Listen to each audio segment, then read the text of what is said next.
बालभारतीच्या पुस्तकातली मंगेश पाडगावकरांची ही एक इतकी सुंदर कविता आहे ना, की जिचा प्रत्येक शब्द आपल्याला थेट आपल्या बालपणात घेऊन जातो.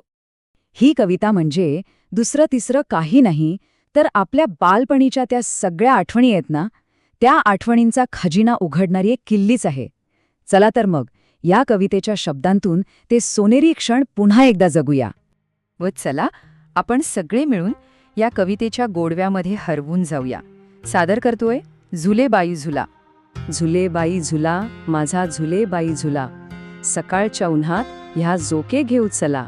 हिरव्या हिरव्या फांदीला ग, झुला माझा बांधीला ग, आता होता भुईवर भेटे आभाळ आला. उंच उंच जाते मी ग, झुल्या संगे गाते मी ग, गाता गाता वाऱ्याने या झोका मला दिला. जिथे जिथे झुला झुले, तिथे तिथे सारी फुले. झुल्यासंगे झुलाबाई, फुलासंग फुला, झुला झाला अनावर, जीव माझा खालीवर, माया याची माझ्यावर सांभाळतो मला.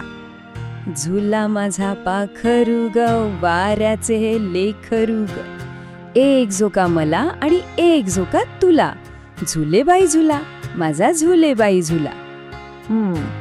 ही कविता ऐकली की मन कुठे पोचतं, नाही का?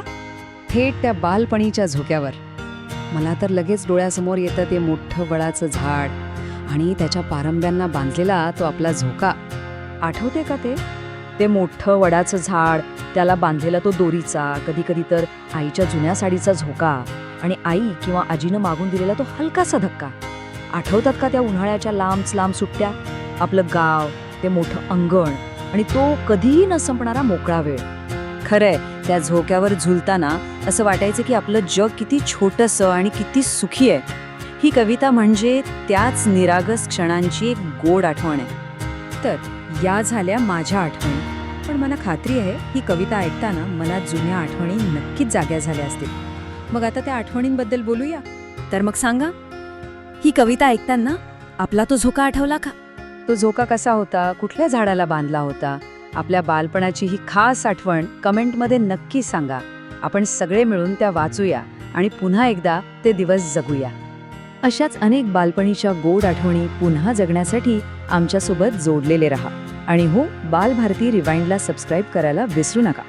चला, पुन्हा एकदा बालपण झुलवूया.